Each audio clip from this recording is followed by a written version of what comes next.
Oi gente, tudo bem? Eu sou a Ana Lu e eu li As Horas Vermelhas, da Lene Zumas, com tradução da Isa Próspero. Eu tinha visto esse livro pela primeira vez num dos meus recorrentes passeios à Livraria da Travessa, lá no Rio de Janeiro, e eu tinha me interessado por ele, assim, de vista. Eu tava com um tempinho sobrando, então eu peguei e li ali as primeiras páginas e ok, né, parecia interessante, mas não era nenhuma prioridade. Eu larguei lá e não comprei. Pouco tempo depois, uma inscrita do canal me recomendou lá no Twitter e eu também guardei a informação, mas não corri atrás dele no momento. Só que teve um dia que eu tava na Livraria da Travessa com meu namorado, ele falou que ia me dar um livro de presente, eu tinha que pensar rápido porque a livraria tava quase fechando. Esse livro foi um dos que pulou na minha frente, eu falei, vai ser ele mesmo. E então comprei, li logo em seguida que eu tinha comprado. Ele até apareceu bastante por aqui quando eu tava lendo, porque eu fiz um vlog semanal de leitura na época, então muitas pessoas já sabem mais ou menos o que eu achei dele, quem assistiu o vlog, mas então hoje a gente vai conversar oficialmente sobre ele por aqui. Bom, eu vou começar falando de uma coisa que eu sempre falo quando eu falo desse livro, que ele tem um blurb extremamente apelativo.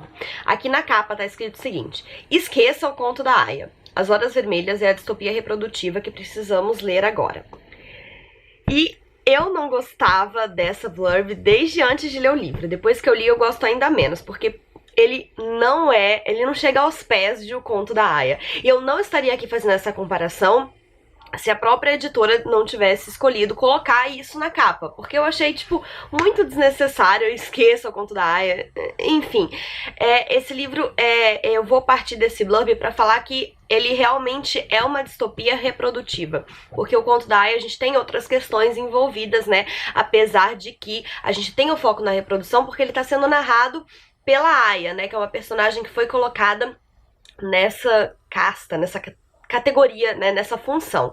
Então, a protagonista e narradora tá contando esse lado da distopia, mas a gente tem um contexto muito maior. Aqui não. Nesse livro a distopia é focada realmente na reprodução. As mulheres perderam direitos e liberdades reprodutivas, principalmente no que tange às fertilizações in vitro e, claro, aos abortos, né? Então as fertilizações in vitro são proibidas e os abortos também. Tudo isso o governo define como direitos de escolha do feto. Como ele não pode escolher ser abortado e nem implantado numa fertilização, esses dois procedimentos foram proibidos. E as personagens que a gente tem no livro, então, vão circular em torno dessas questões. A gente tem 4 personagens principais e os capítulos são divididos, né, um para cada uma delas. Então a gente tem a bióloga, que é a primeira a ser apresentada. Ela é uma professora de ensino médio e ela também está escrevendo uma biografia da Eivor M., que é uma mulher do século XIX, que nasceu numa fazenda, filha de pastor, e se tornou exploradora polar e pesquisadora do gelo, e, enfim, então ela tá fazendo essa biografia. E eu já falei de cara sobre isso, porque a gente tem entre capítulos onde a gente recebe trechinhos dessa biografia que tá sendo escrita. Falo mais sobre isso mais pra frente, mas então acaba que essa biografada é uma personagem que aparece de uma forma ou de outra na história. Mas enfim, a biógrafa, ela é solteira, ela tem ali em torno de 40 anos e ela quer ter um filho.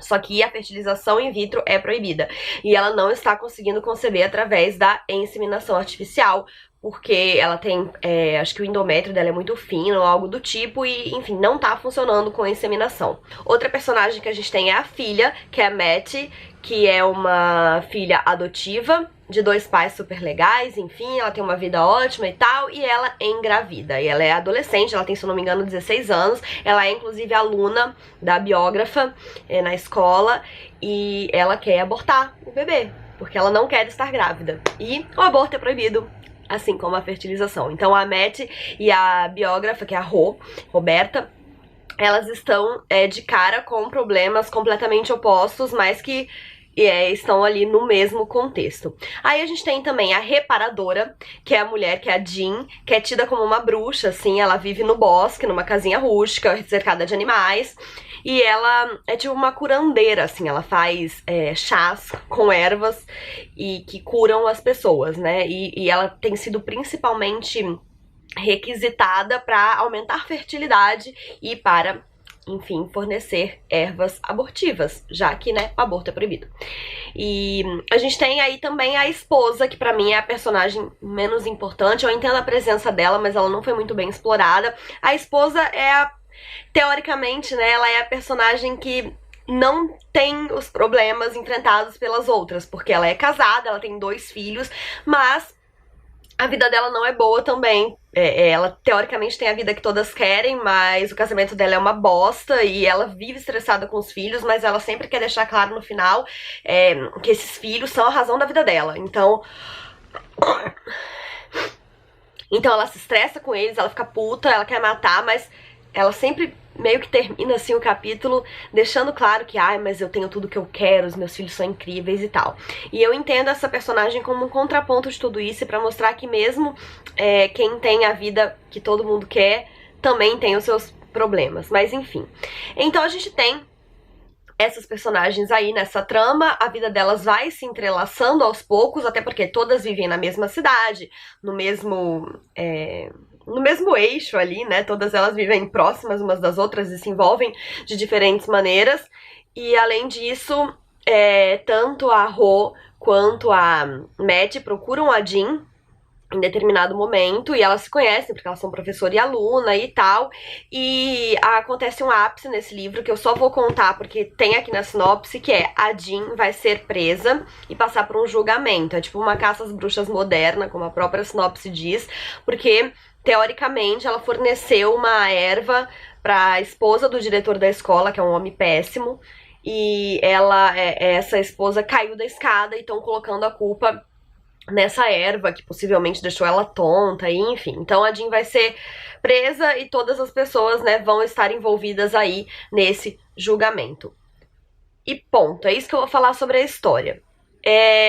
O que eu quero dizer, eu acho que o principal que eu tenho a dizer sobre esse livro é que a proposta é boa, a ideia é boa, o assunto explorado dessas questões reprodutivas, direitos reprodutivos e direitos da mulher ao próprio corpo são muito importantes e precisam necessariamente ser debatidos urgentemente, mas a obra de ficção que a autora propôs em torno aqui desses assuntos não segurou, pelo menos não pra mim. Eu não achei que as personagens foram bem desenvolvidas, nem as tramas centrais foram bem desenvolvidas, quanto mais as outras subtramas que ela joga no meio, assim, temperando a história, mas que geralmente dão em nada.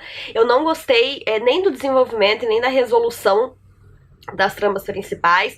Tem pensamentos importantes, tem reflexões importantes, mas ok, eu podia só ler essas reflexões na internet, sabe? Não numa obra de ficção que não prende por si só, como é o caso do Conto da Aia, e até já que ele se compara aqui, né, com outras distopias, o caso de Vox, que foi uma distopia também que focada nos direitos das mulheres, e que eu li recentemente, que eu gostei muito mais do que esse livro. Eu acho que assim, talvez tenha sido o caso de um livro escrito e publicado às pressas, e talvez com uma falta de cuidado editorial, porque eu acho que ele tem potencial. Acho que se ele fosse mais trabalhado, mais aprofundado, provavelmente se ele fosse um livro mais longo, ele funcionaria, mas pelo menos pra mim ele não funcionou. Eu acho que foi meio que aquela coisa de a gente tem uma autora aqui com um livro numa temática que tá em voga, vamos publicar e vai vender. Sabe assim? Eu acho que ele é um livro muito frágil, que qualquer coisinha desmonta ele. Ele realmente não funcionou pra mim como uma história, como uma obra de ficção. A parte dos assuntos importantes que são discutidos, ele é um grande nada. É um desses livros que eu vou esquecer assim, que eu não vou manter na minha estante. E eu fico muito triste quando isso acontece, porque eu adoro amar os livros que eu leio, né? E eu vou lembrar aqui pra vocês que quando eu faço um vídeo de um livro que eu não gostei, eu nunca tenho a intenção de desestimular alguém de ler alguma coisa. É só porque eu me proponho aqui no canal a resenhar 99% do que eu leio, assim. Eu só não resenho quando eu não tenho nada pra falar de um livro. E eu não vou deixar de fazer o vídeo quando eu não gostei tanto assim do livro, porque eu gosto de expor a minha opinião, mas eu não quero desestimular ninguém. Se você tem vontade de ler esse livro, vai em frente, sabe? Eu acho que sempre vale a pena. Eu acho que todas as histórias estão aí esperando por nós, e também não é porque eu não gostei, porque eu achei frágil, que alguém não vai gostar, né? Eu só tô dando a minha opinião sincera. Pra mim, não é um livro que funciona muito bem, ele não me marcou. E aí, só porque eu citei lá no começo a questão da biografada, que também aparece, a trama dela, obviamente, também não é nem um pouco desenvolvida e nem é a ideia, né? São trechos bem pequenos mesmo, porque a biógrafa ainda tá escrevendo, é como se ela estivesse esboçando essas, né, coisinhas sobre a vida da biografada, mas ela aparece meio que como um símbolo também, porque ela é uma mulher disruptiva do século XIX, que foi muito além do que esperavam que ela fosse, ela é corajosa, ela enfrentou intempéries, né, o que ela estudou e viveu não era nada fácil, ela vivia, né, se enfiando em águas geladas e tal. Então ela funciona como um grande símbolo da história de uma mulher que lutou por coisas maiores do que ela tinha direito na época. Mas ela, enfim, a parte de toda essa metáfora, ela pra mim também não tem nenhuma razão de ser na história.